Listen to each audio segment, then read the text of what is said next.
There'll be an extra fee for that.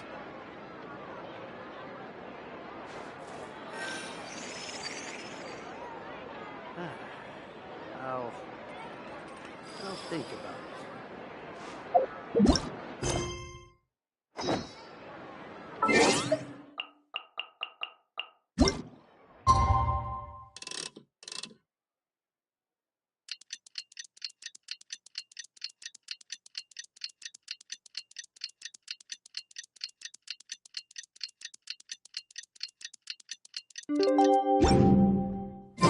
It's finally time to meet up with everyone!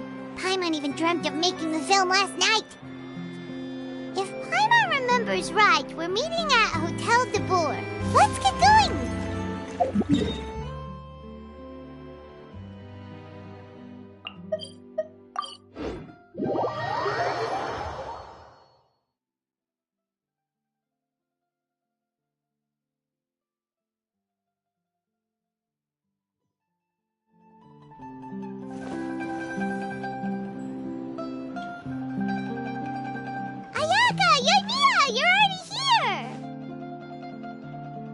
Good morning.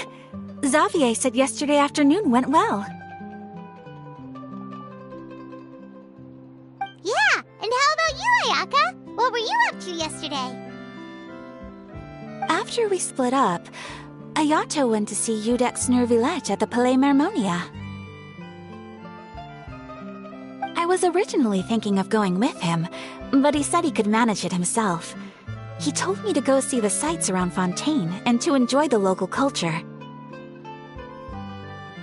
So I rode the aqua bus with Yoimiya and visited the opera house on Aranias Island. Yeah, you wouldn't believe what we saw there! 2 mechanical puppets that were dancing together! You've already seen them, right?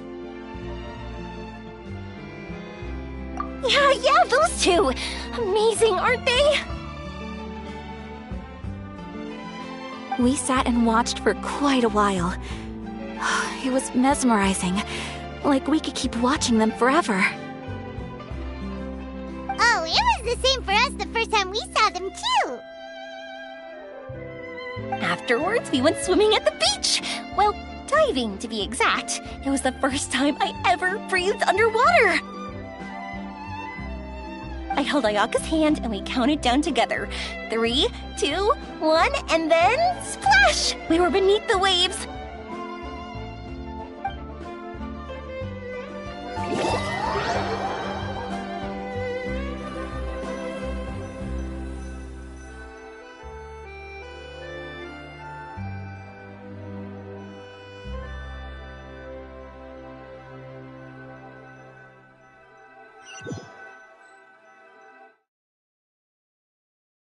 At first, I didn't dare to open my mouth. But once I couldn't hold my breath any longer, I decided to take a big breath in. Turns out the water wasn't as salty as I imagined. It didn't really taste like anything at all. Before I knew it, I was breathing like normal down there. It was an amazing feeling. Ayaka said I was too nervous and needed to loosen my grip. She got used to everything way faster than I did. I knew that the Traveler could do it, so I had no doubt we could do it too. That helped me feel at ease as soon as we dove in. The underwater world in Fontaine truly is beautiful. I love seeing the romaritime flowers blossoming underwater, like little candles lighting up the streets at night. Yeah, and there were so many creatures that we've never seen in Inazuma. Like those fish that shimmer like a sword blade. Whoosh! Oh, and those big fish that call when they see people. Oh, you mean Hunter's Rays and Blubber Beasts! I just love the name Blubber Beast. Just wait till Pops and the others hear about this. They probably won't believe a word I say.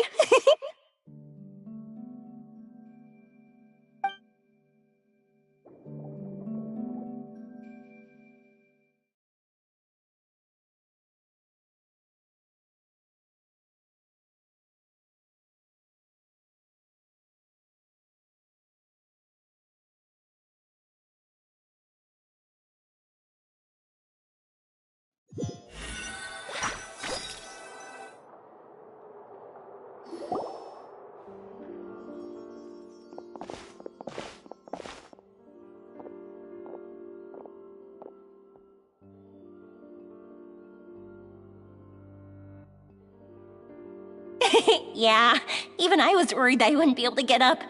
I still felt like I was drifting in the waves when I went to sleep last night.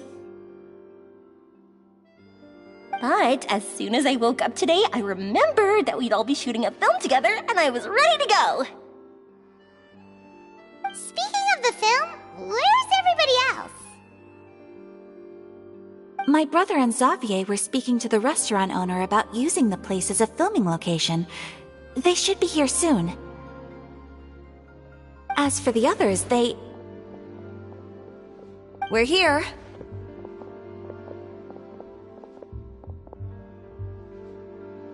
Please excuse my tardiness. I just finished the Special Patrol's 6-mile morning jog. Wait, 6 miles? I'm so tired. I heard you all chatting, so I decided to come down. I sure could use some of that endless energy everyone else has. Good morning, everyone. Morning. Can someone fetch me a cup of coffee? More milk, hold the sugar. Sure, I'd be happy to do that for you. No, you can't go anywhere. Please, have a seat over here so I can get started on your makeup. The last thing I want is coffee stains on my costumes. I can get the coffee. It's the perfect job for an assistant.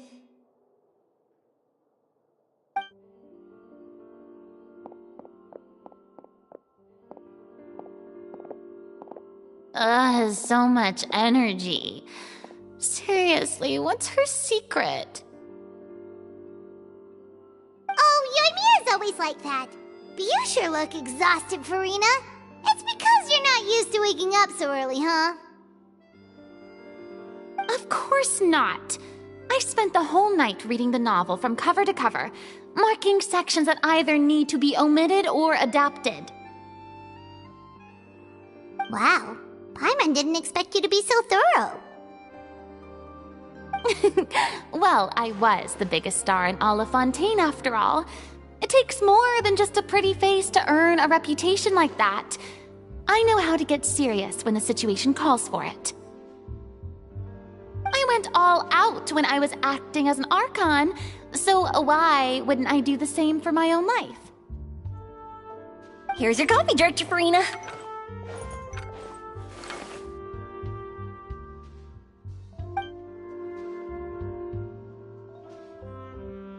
Oh, thank you. The sound of being called Director and the aroma of coffee feels almost as refreshing as hearing the birds chirping in the morning. It seems everyone has managed to arrive on time.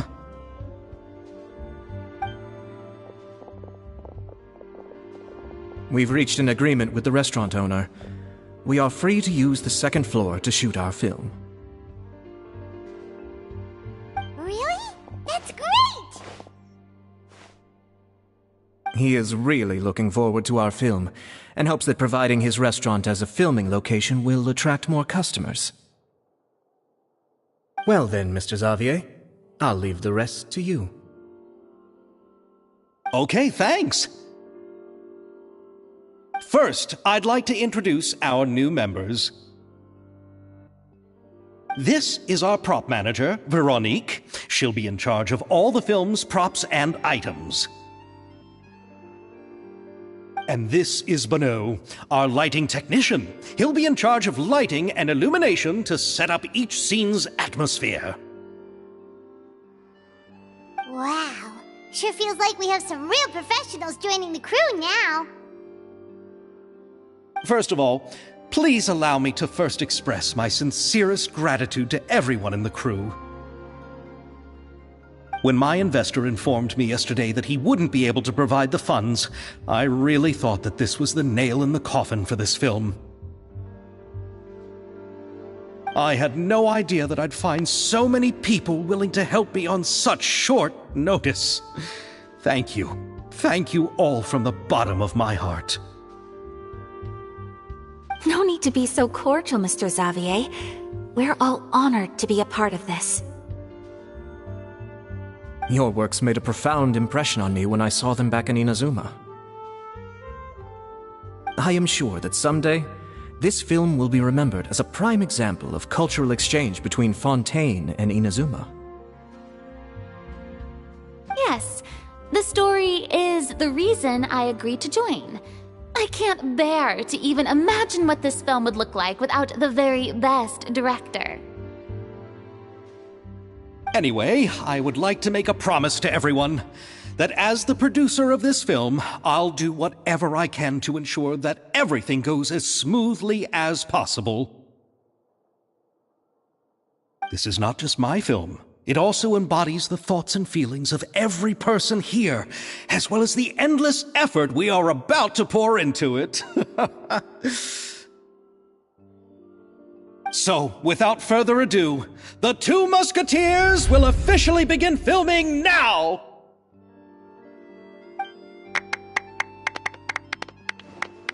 You may take it from here, Director Farina.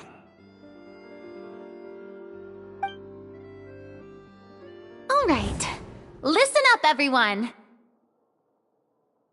The first scene takes place when the two young musketeers are living at the Baron's home, still unaware of all that is about to happen to them. We'll need props and lighting to set the scene. Our lead actors can go get their makeup done, and extras, please take this time to go over your positions. Whoa. Seems Farina's really kicking things into gear as the director. Is everyone clear? I don't want anyone traipsing around the set like umbrella finches. All right, cameras will start rolling as soon as the set is ready. Let's make a film that'll make some serious waves in Fontaine. Not the kind of waves that drown people. I mean, the good kind of waves. Seems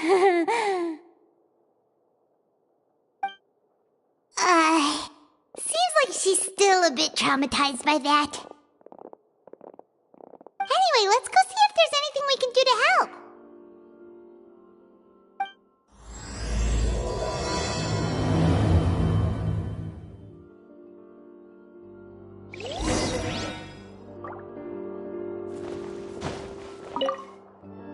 I don't need any help here. Why don't you try asking someone else?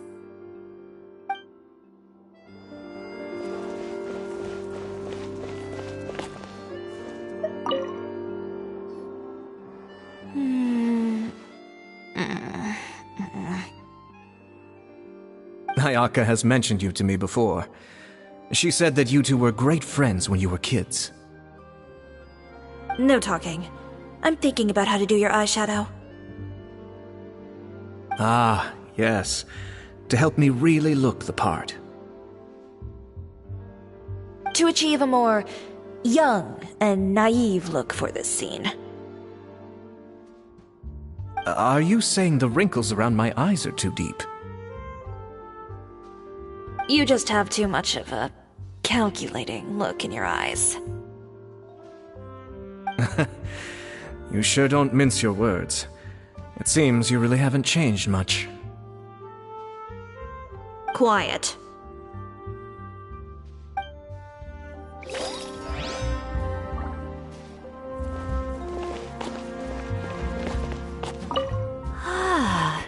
So this is what a musket looks like. Not exactly.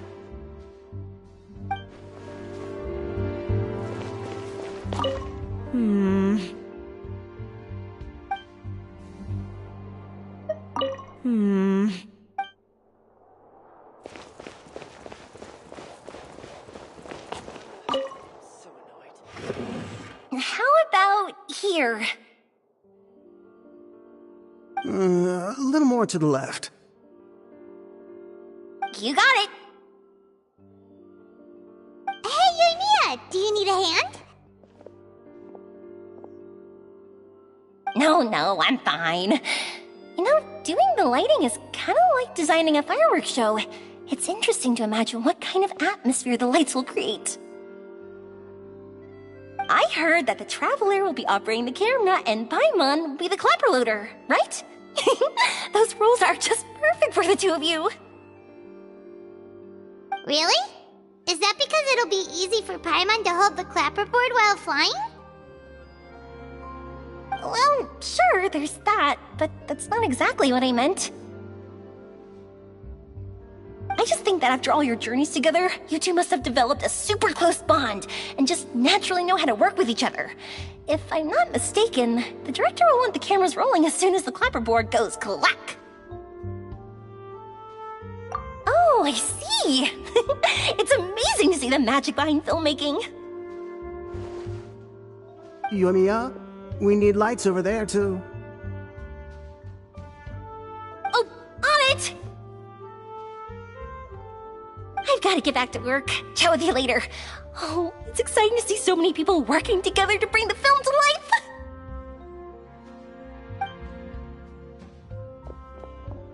Seems like Yumiya's really getting into it. But she was right. We do have a super close bond, don't we? Paimon's really happy to hear that.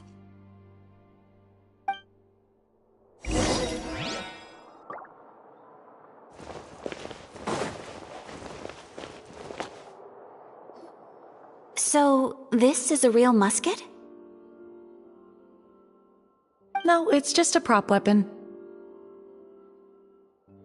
Not bad. Have you seen a real musket before? Only in books and newspapers. I made this one based on the relative shape and proportions I saw in reference images. When we're filming, some special gunpowder will be applied around the muzzle, which will help create the flash and smoke effects of a real gun being fired. Which means it'll be up to the actors to portray the recoil. That's right. The sound effects for gunshots will also be added in post-production. Thank you, Veronique. I think I know where to start now. However, the musket's gears and firing pin could still use some work. Adding some wear on the metallic components will make them appear more realistic. Also, be sure to rub the muskets with some oil each time before we start shooting. That'll give the impression that the firearms have been well maintenanced. Good point. You seem to know a lot, Miss Chevres. I assume you use these types of firearms on a regular basis? Yes, I perform routine maintenance on my weapons every day. Just like we as people need to eat and sleep, muskets need to be cleaned and maintained. I also perform similar care for my sword every day, and familiarize myself with its shape and weight, to the point where it feels like a natural extension of my body. Yes, this way, our weapons will never betray us in the heat of battle. Yes, well said. It seems we have the same philosophy on this topic. Oh, sounds like they found a common interest to talk about. Though these props differ from the muskets I use, I can still give you some pointers. Good. I look forward to your instruction. First and foremost, never point the weapon at anyone, regardless of whether it's a real or prop weapon or whether you're holding it or it's on the table. This holds for any time when you're not actively engaging an enemy. Okay, understood. When aiming the musket, extend your arm so that it's level with your shoulder and use your eye to look down the weapon's sights. Like this? Not bad. Now, try saying your lines. This is the end of the road for you. Good. Now turn your body a little. That way, you'll give your enemy less of a target to work with. And relax your shoulders. Here, allow me to demonstrate. This is the end of the road for you. Huh. Excuse me, Miss Chiori.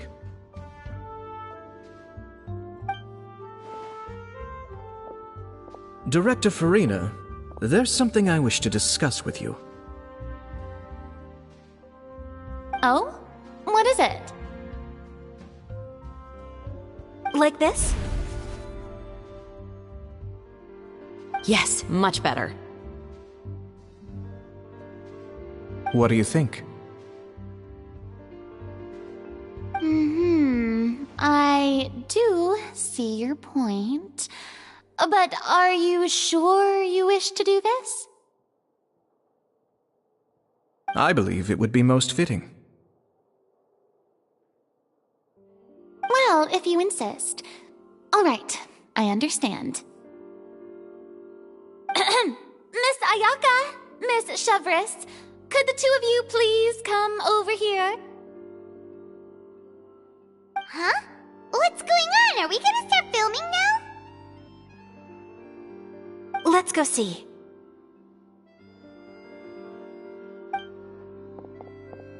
What is it? I have a question for you, Miss Chevres. Would you be willing to play the role of a musketeer? What? To clarify, I would like to turn over my role to Miss Chevres. But, brother... Don't worry, Ayaka. I actually view this as a good thing. I was becoming troubled trying to set aside some time to speak to the staff at the Palais Mermonia. I would like to have some conversations about the cultural exchange between our two countries, and I've heard that the bureaucratic process here can get rather complicated. Now, I will be able to focus on my work. Besides, you also know that I'm not really one for public performances. Are you really sure? From a director's point of view, I also felt like the relationship between the two musketeers in the original story could be improved. The older brother in the story plays the lead role with his overbearing character, but this causes his character to overshadow that of his sister, and the theme of the two supporting and relying on each other isn't conveyed very well. But if we were to change the siblings to two sisters of a similar age, then that aspect of the story might come through more clearly. Also, I've seen you instructing Ayaka. That cold and dignified personality is exactly what we need for the older musketeer. Of course, even with all these insights, the decision should still be made by Miss Chevres.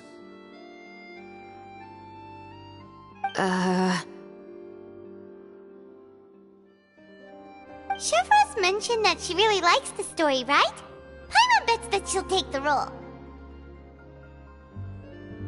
All right, I'll take the role. Good. It's decided then. I'll get started on making edits to the script. We'll also need to make some immediate adjustments to the lighting, props, and costumes. Oh, I have a feeling that our adaptation will be even better than the original story. You're doing a great favor for me, Miss Chevres. You have my gratitude. Don't mention it. I like this character, so if anything, I should be the one thanking you. Well, since my brother is the one who brought up the idea, I suppose there's no need to worry. Let's go, Miss Chevres. I look forward to working with you. Please, just call me Chevres.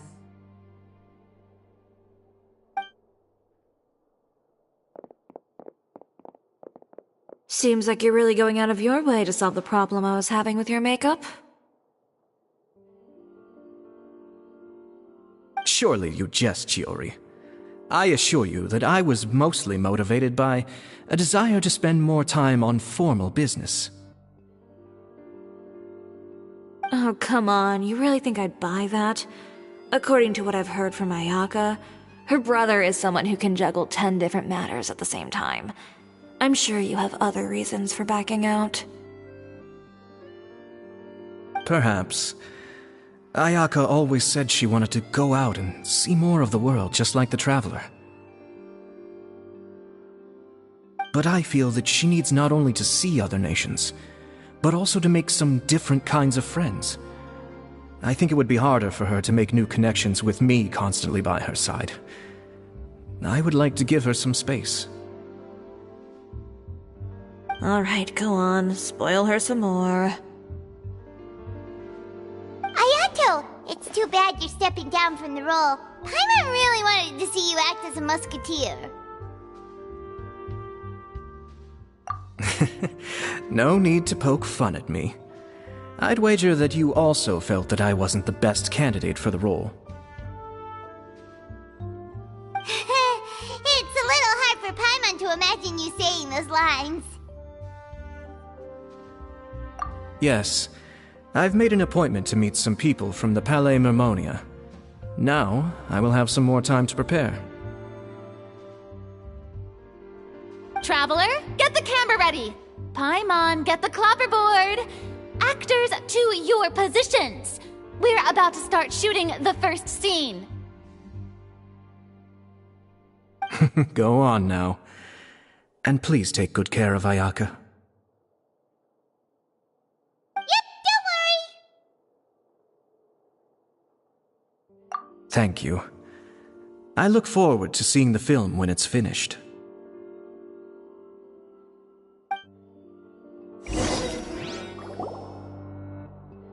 Alright, now that we're all here, let me help set the scene for everyone.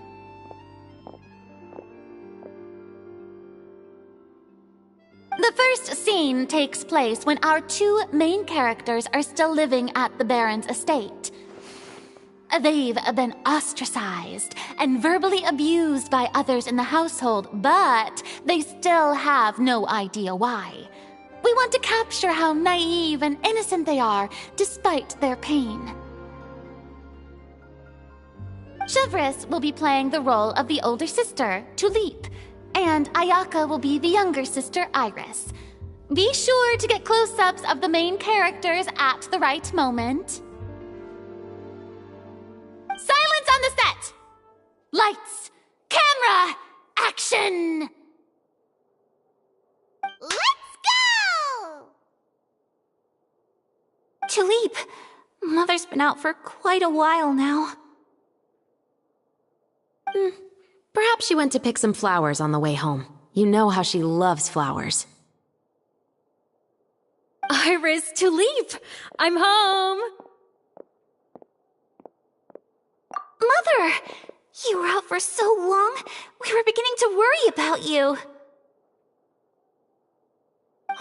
I'm sorry, but I'm back now, safe and sound. Here, I brought your favorite treat, apple turnovers. Mother, what are those bruises on your hand? Huh? What bruises? Oh, I must have bumped into something while I was working yesterday. But I didn't notice them this morning. Then perhaps they're from when I accidentally tripped when I was out just now. By the way, did you have fun playing at home?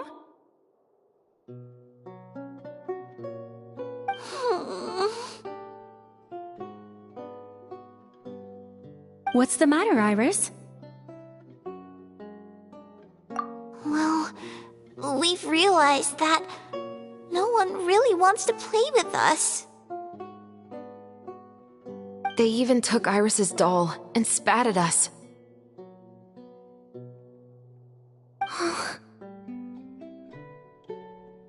And they even called us names.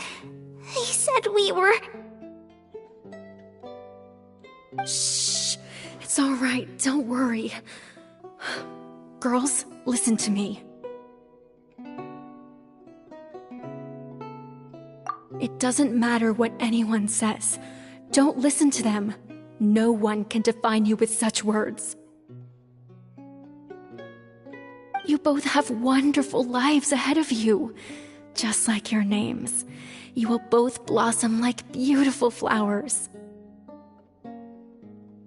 Maybe your time to blossom hasn't quite come yet, but one day, you two will bloom more beautifully than anything else. Don't let the soil you're in now ruin your future beauty. Understand? My dear daughters. And cut!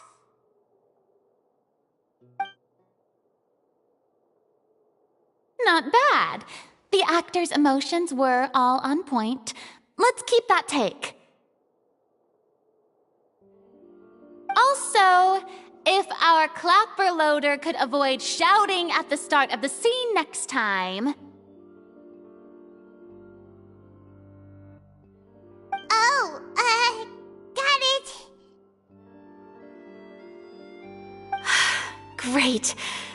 I was a little worried that my nerves would get the better of me. What about you, Chevros? I felt fine. The lines weren't too difficult at all. Seems like Farina must have adapted the role nicely. You two were great. I couldn't tell it was your first time acting in a film.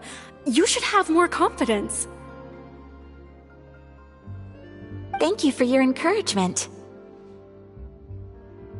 Positions, everyone! We'll move on to the next scene after we try a few more camera angles.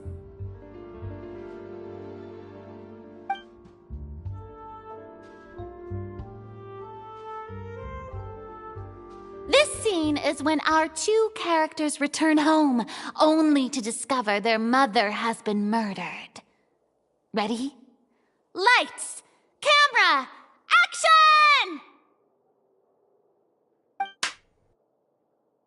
Mother, we're back! Mother?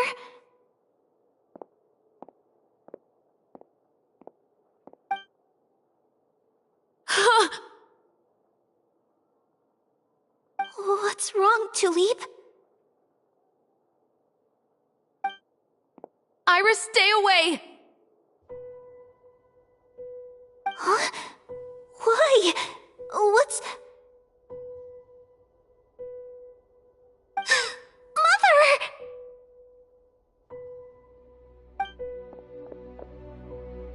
Mother... She's...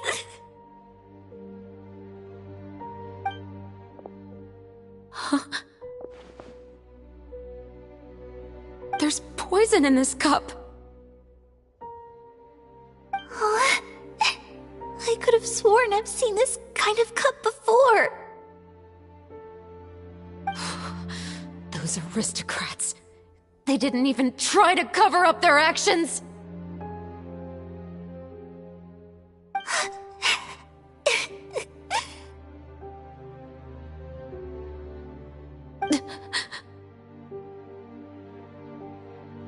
Iris, we need to leave this place. Leave? But now that Mother is gone, where can we even go? Anywhere. All I know is that we can't stay in this house. But are we just going to let them get away with this? We'll have our revenge, I promise you. Just not right now.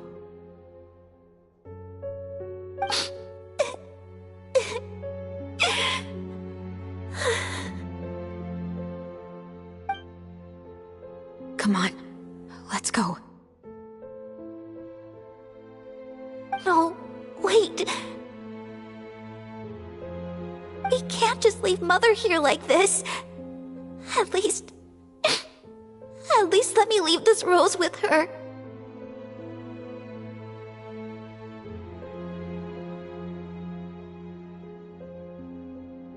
That's why we went out in the first place. to buy her this flower. All right. Goodbye, Mother. We'll avenge you. Someday.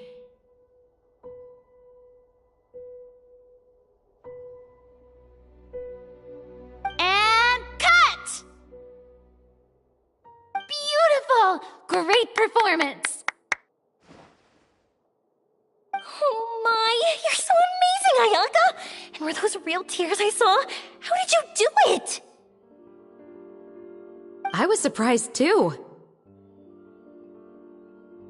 Thank you for the kind compliments. Actually, as soon as Director Farina said action, I told myself not to think about anything. I just felt the weight of the moment and became the character. It's quite similar to practicing the art of the sword. You clear your mind and focus only on what's happening in front of you. Ayaka's performance was amazing. Have I discovered an acting prodigy? Pipe down, everyone! We need to move on to the next scene!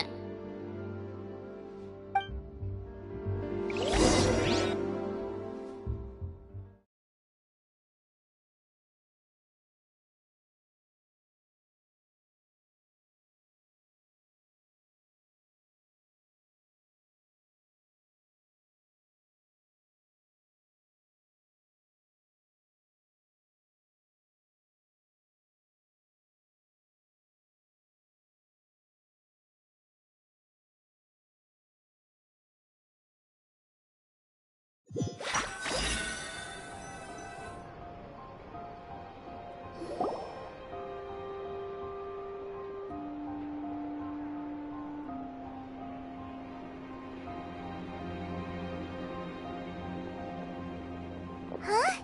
Are we done already? But Paimon wants to keep playing with the clapperboard. How do you feel, Traveler? Is your arm sore from holding the camera all day? Good work, you two. You too, Shivers. You were quite the actress today. I've read this novel many times before. I have a good grasp of my character's mindset. Anyway, do you remember my request from yesterday? Oh, right! We were having so much fun that Paimon nearly forgot! You have a case where the murders seem really similar to the cases in the novel, right?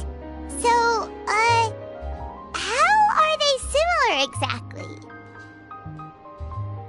In the story, the main characters grow up to become two musketeers, always using their guns to carry out their revenge. And on each of the victims, they place a rainbow rose as a signal that they've returned. Yes, that's correct. We found rainbow roses just like in the novel. Seems like you're connecting the dots now. Oh, that does sound pretty concerning. Especially after seeing the script today. Oh, now Paimon can't stop wondering what kind of ulterior motive the murderer might have. What do you think, Traveler? You're smart. Paimon wants to hear your thoughts. Good. On behalf of Fontaine's Special Security and Surveillance Patrol, thank you for your dedication to justice. There's no time to lose. We should start investigating right away. Follow me. Huh? Right now? But we just got done filming all day. Paimon's so tired. The most valuable intel always comes after nightfall. They are like small, remote islands in the middle of the sea. If you don't stay vigilant, you will pass right by them in the fog. That's how one of my favorite books always puts it, at least.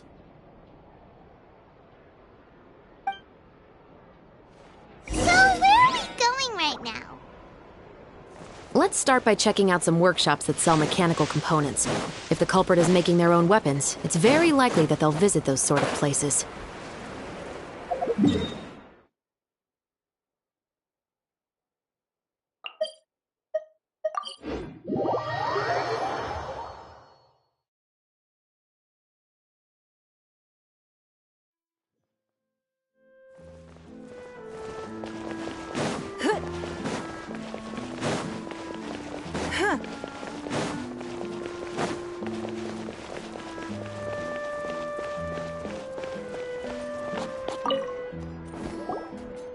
Welcome to Le Show's Clockwork Workshop. How can I help you?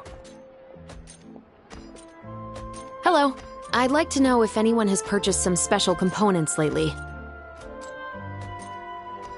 Special components? Sorry, could you be more specific? I mean the kind of components that aren't typically used for clockwork toys, but for firearms. Huh? For firearms? No, we don't sell those sort of things here. Don't misunderstand. I'm not here to cause any trouble. We are merely investigating a case, and we're hoping that you could cooperate.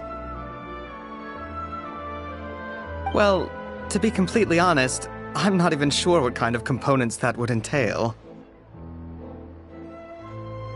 Has anyone ever purchased components here as an individual rather than on behalf of an organization? We have a lot of customers who buy toys, but those who buy components are all regular customers who buy in bulk on behalf of their organization. Is that so? I understand. Thank you for your cooperation. You're welcome. It's the least I can do.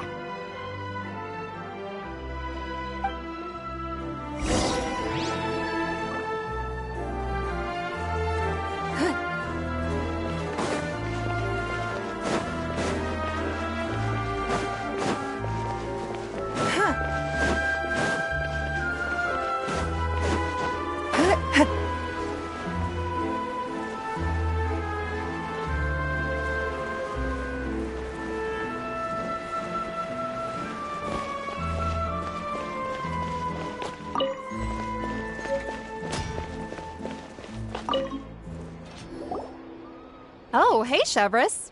Run out of oil for your musket again? Hello, Estelle. I want to know if anyone has come to your shop recently to order some firearm components. Oh, is this another case? Let me think. I don't think so. Some people have requested that I make some prop guns for the Fontanalia Film Festival, but I refused all of those requests. Oh? Why's that? Because there's no profit!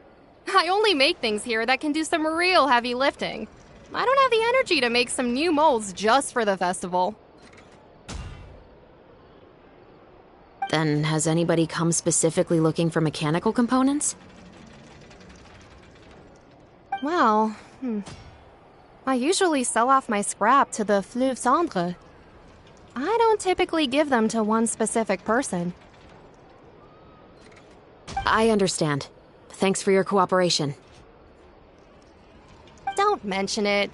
Always happy to have the Musketeers' patronage.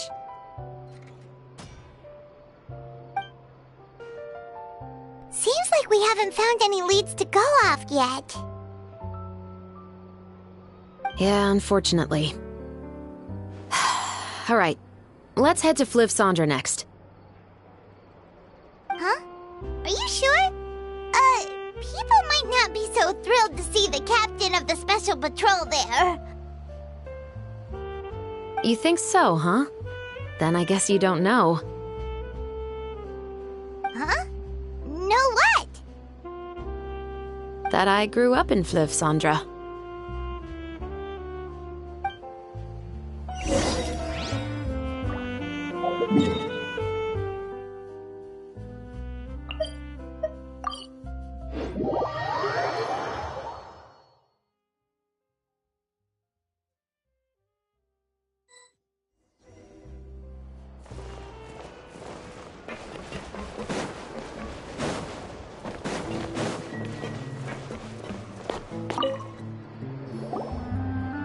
Hello, I'd like to ask some questions.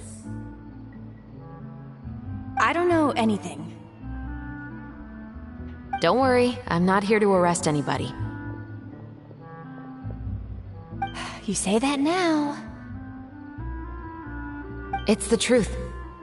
Here, take this as my guarantee. Wait, did Paimon just see what she thinks she saw? Is the captain of the special patrol bribing a citizen? Seems you're different from the other guards. What do you want to know? Have you heard anything related to muskets in Fleuve Cendre lately? Anything at all? Muskets, huh? Possibly. It's hard to tell around here. Someone's house collapsing, a pipe exploding somewhere, it's all the same. But the noises I'm talking about definitely happened after I fell asleep. Do you know where the noises were coming from? I don't remember clearly. Is it that you don't remember, or that you need to think about it some more? You tell me. Then please, think about it some more. She's giving her even more Mora! The noises came from the end of the Southern Waterway. I came out and had a look for myself when I wasn't sleeping well, but I didn't dare get too close. That's all I know. All right, I'll take your word for it. Thanks for the pâte de fruits.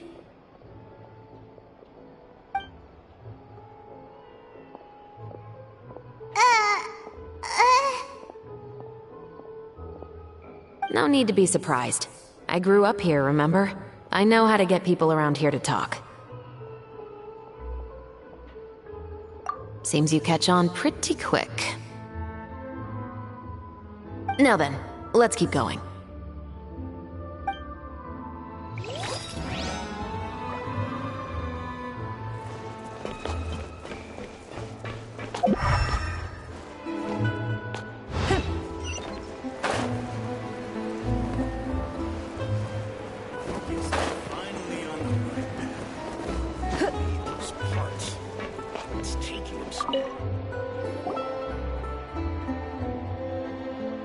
It's been a while, Tetro.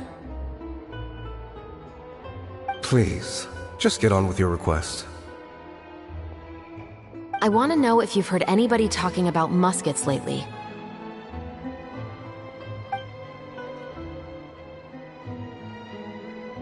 Information isn't free, you know. I've heard that bandits have been extremely active in the countryside recently, and they've been affecting the delivery of goods to Poisson. I can allocate some more manpower to help out with that problem. What do you say?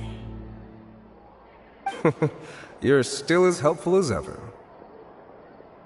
One of our men got drunk at dinner about a month ago and lost his gun. 3 days later, it turned up in the corner here. What's weird about that? He just forgot where he put it, right? This is Fleuve Cendre, my friend. Anything of value left in the tavern won't ever make it to the next day. But that gun turned out to be an exception. It didn't get any new wear and tear on it, and didn't even appear to have been fired. We were quite mystified as to what could have happened. I suspect it came back because the weapon was already known to the guards.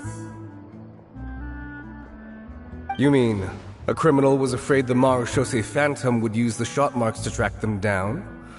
Maybe. But if that's the case, the culprit really took great care to avoid getting caught. I didn't say anything about a criminal. In Fleuve Cendre, knowing who was killed is as easy as knowing what clothes you're wearing today. It's the guy living in the east side, isn't it? I've never liked him. Every time he's here, he just orders a drink and sits there with a nasty look in his eyes. So, who was the one who lost the gun in the first place? Don't bother. Even if you ask, he wouldn't admit to owning a gun to some strangers. Not to mention the captain of the Special Security and Surveillance Patrol. He's right. I know you grew up here, Chevreuse. Even though you're on good terms with the Spina, you've still been gone too long. Not many people know you here now, and a lot of people don't like the Special Patrol. I I know. So take my advice and don't show your face too much around here. It's for your own safety. I'll come and go as I please, and I'm afraid I'll be appearing more often due to my work. All right. Don't say I didn't warn you.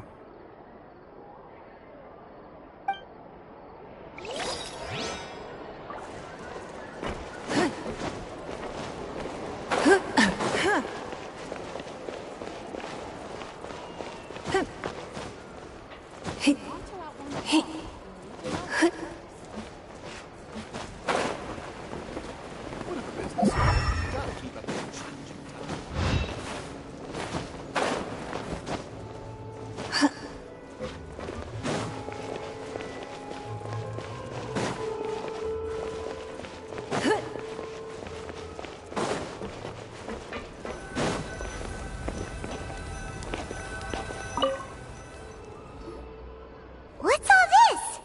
Some broken planks and barrels, as well as some liquor bottles? Yes, but have a closer look, Paimon.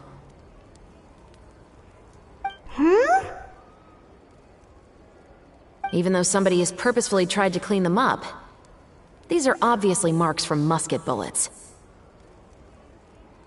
In other words, someone was here trying to improve their shot. They were using the barrels and bottles for target practice. Could it have been the killer? Your guess is as good as mine. Although many people at Fleuve Cendres own guns, few hide the fact from others. And even fewer would go to such lengths to hide markings from practice shots. Anyway, let's go. There might be more to this.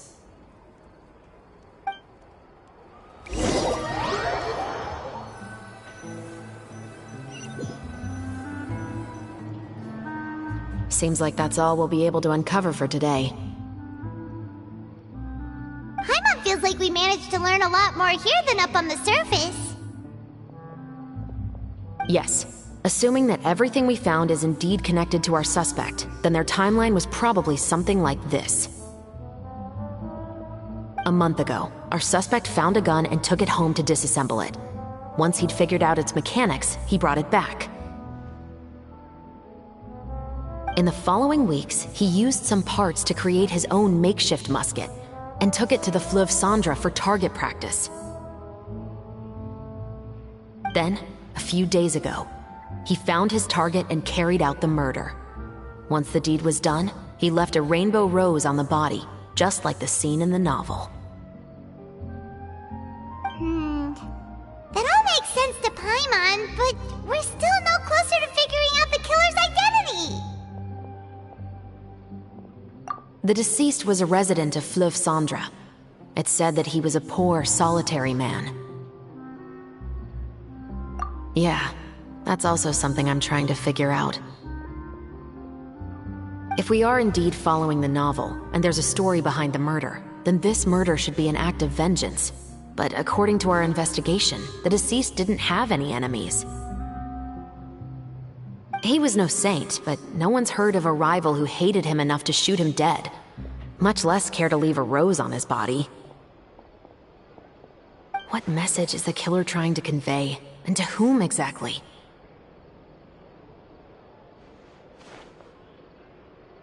We've thoroughly investigated that possibility.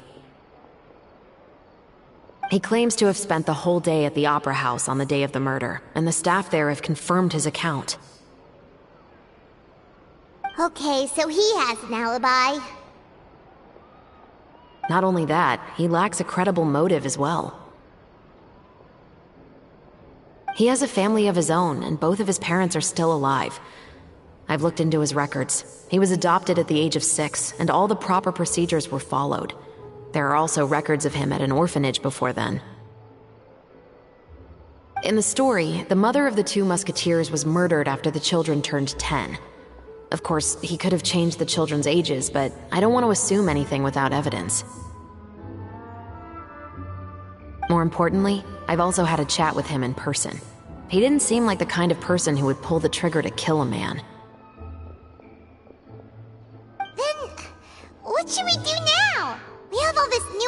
information, but it doesn't help us move forward. Investigations take time. I didn't expect us to catch the culprit in just a single day. How about this? Let's spend the next few days filming with the crew. We can continue the investigation once we're done with the film. I'm sure that given time, new leads will present themselves. Wait, but weren't you saying Intel is like small, remote islands in the middle of the sea just a moment ago? Wouldn't you just miss them if you were to stop looking? Ah, but the book had more than one reference to the islands, Paimon. Oh? What else did it say then? As long as you spend enough time sailing through the fog, you'll eventually come across an island.